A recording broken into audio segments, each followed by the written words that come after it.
男人刚跟女友打完扑克，不料一大批警察竟破门而入，接着就不由分说地将他按倒在地。竟是 FBI 和缉毒局的联合行动，警方在家里搜出了大量的违禁品，更恶劣的是，居然还有2把大家伙，这意味着他会面临严重的刑事控告。然而吉米却丝毫不慌，只因父亲是前任的高级警官。就在他信心满满的等父亲捞自己出去时，不料父亲却让他为了家族利益认罪。检察官告诉他，按照刑法，他最多也就在里面待上4年。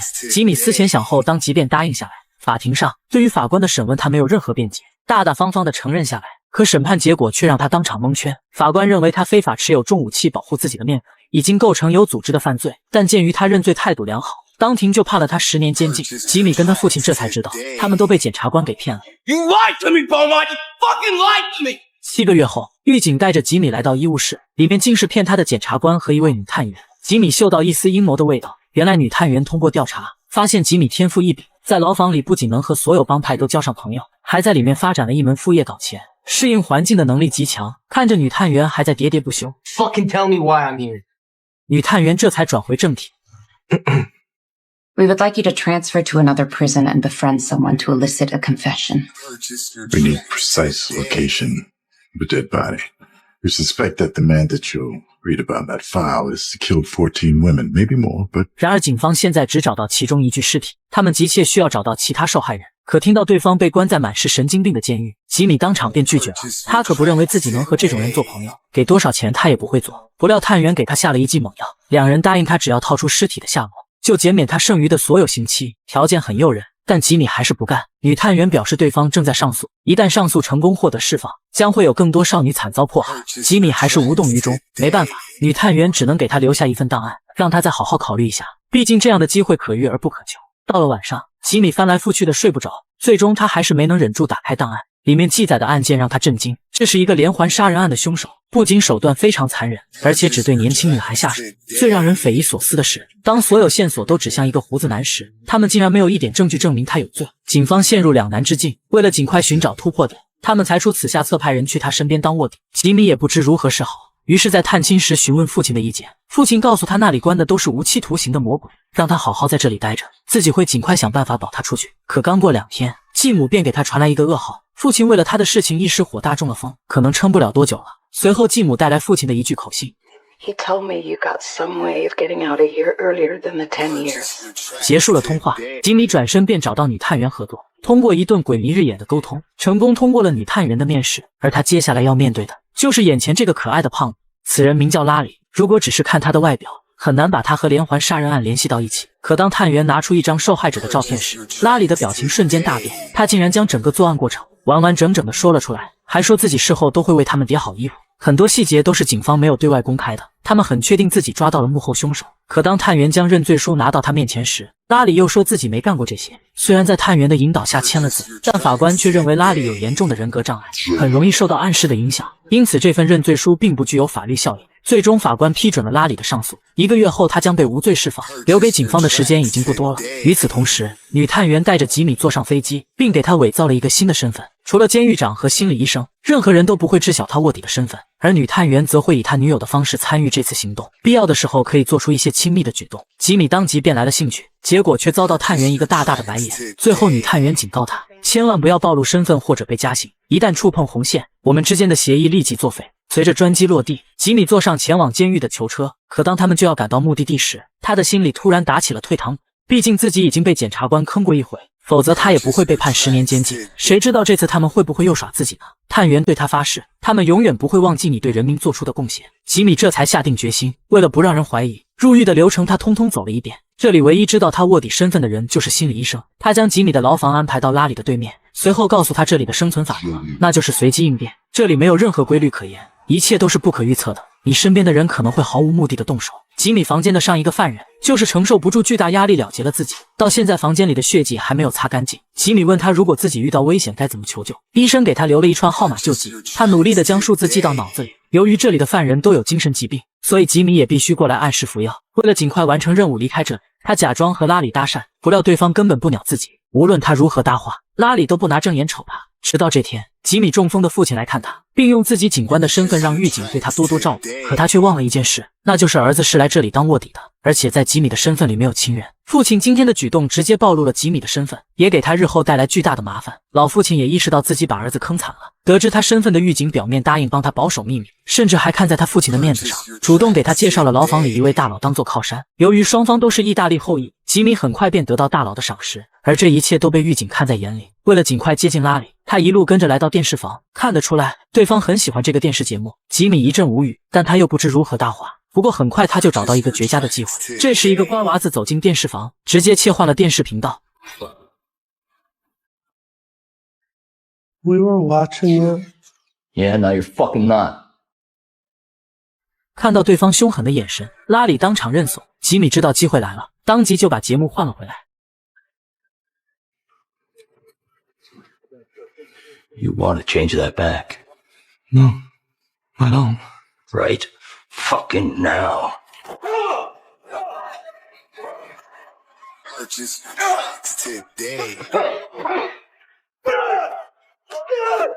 很快赶来的狱警就将他拉开，并将他单独关了禁闭。吉米也恢复了正常，而这一切都是值得的。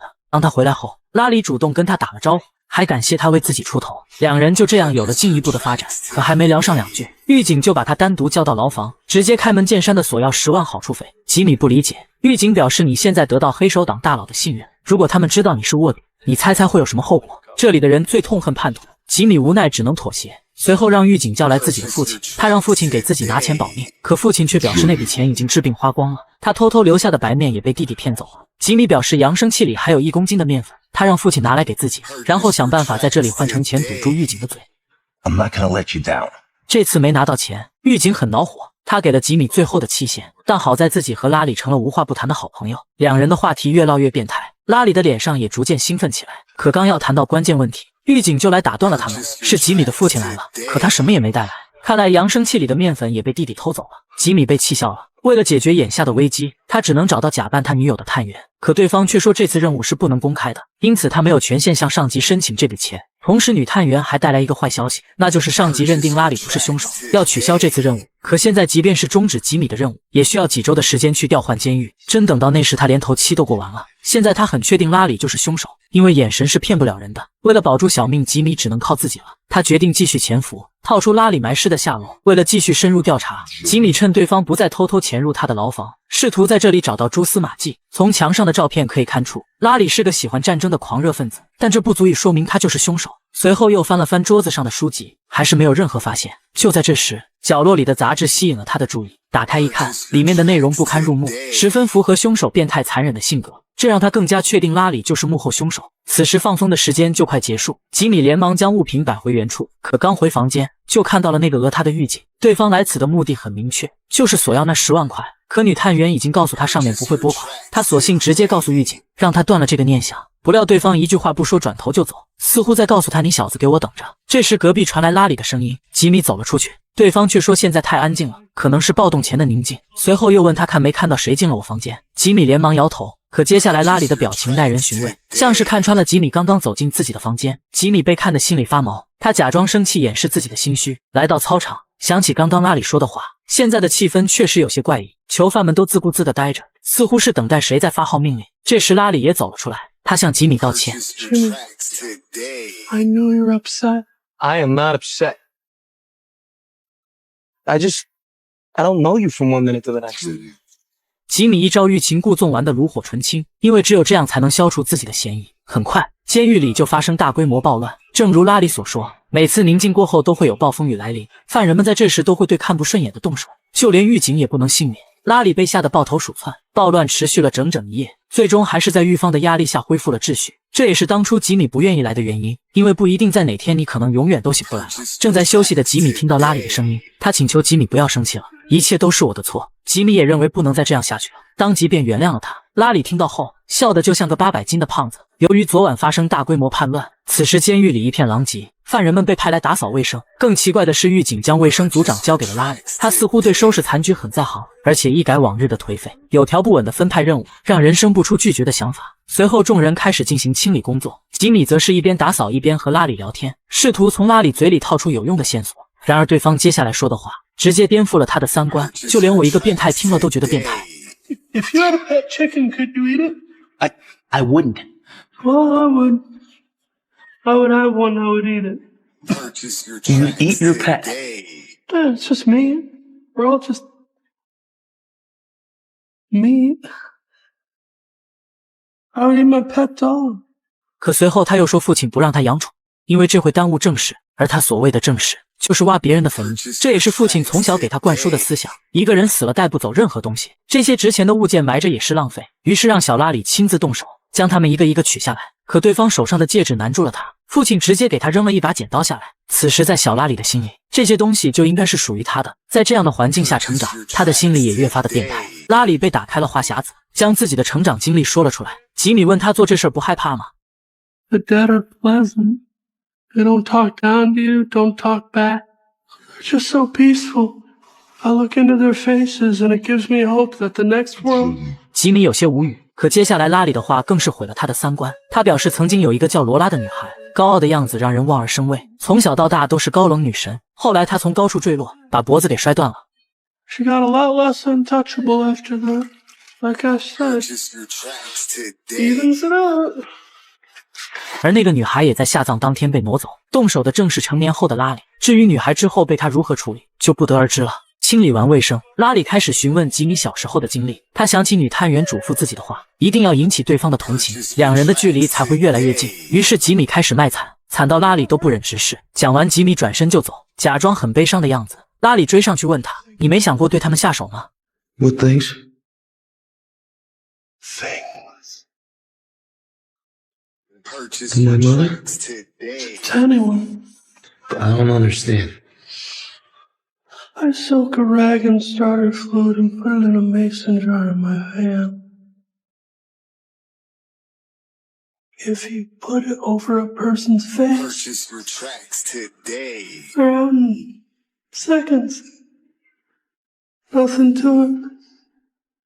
吉米表示不是恨一个人就要弄死他，可拉里却说他们总打我。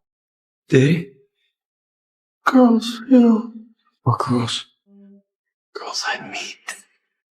这时回牢房的铃声响起，两人不得不结束这段对话。吉米感觉自己离真相越来越近了，他非常确认拉里就是连环案的凶手。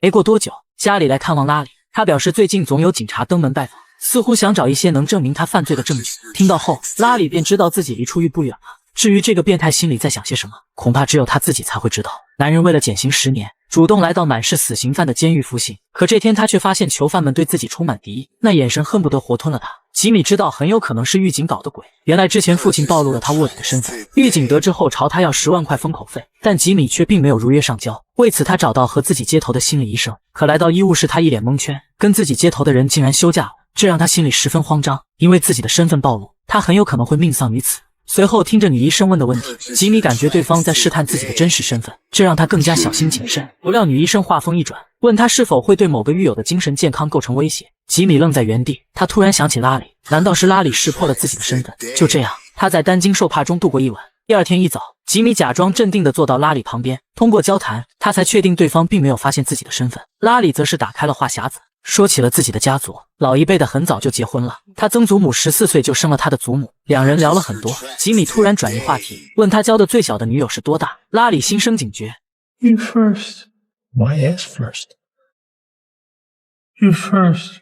看到拉里变脸，吉米只能先回答他的问题。然而正要轮到他时，狱警却突然出现让拉里维修水管。吉米一脸无奈，他感觉有点奇怪，每次自己的问题都会被对方反问，并且拉里还会巧妙地避开，难不成他是在装傻？随后为了保证自己的安全，吉米找到一位大佬陪他打发时间。两人本来就是老乡，可今天对方却一反常态，问他是不是要搞面粉进来卖。吉米连忙说自己有这个想法，但是面粉没搞进来。大佬让他打消这个念头，否则别怪自己不客气。然后又向不远处的狱警点了点头。原来这一切都是狱警搞的鬼，看来自己不交10万块出来，对方是不打算放过他了。面对如此险境，吉米越发的想要离开这里了。他连忙打给女探员求救，不料自己的账户全部被冻结，也就是说，他彻底和外界失联了。来到操场，吉米发现狱警在不远处指指点点，告诉囚犯们他是个告密者，就连自己的靠山看向他的眼神都有些不善。看来想要离开，他必须尽快从拉里那找到突破点。拉里还不知道吉米被盯上了，两人继续在这里侃大山。吉米再次把话题引到案子上。She was nice at first. Who's that? Who's nice? Huh? Jessica Roach. 而这个女孩正是被警方发现的那具尸体。拉里表示自己路上遇到她爆胎，顺道载了她一程，因为都喜欢骑脚踏车，两人起初聊得很投机，可到后来他就变得不友善了。You remember why? Why are you asking? Shit, Larry, I thought we were just talking. Is that what we're Purchase doing? your tracks today. That's what I'm doing. She got into my van just fine. She looked at my bike and my cleaning supplies. And so I kissed her. And that's when she turned mean, just awful, slapping me and hitting me. And I just had to rag her with the starter fluid. I had to.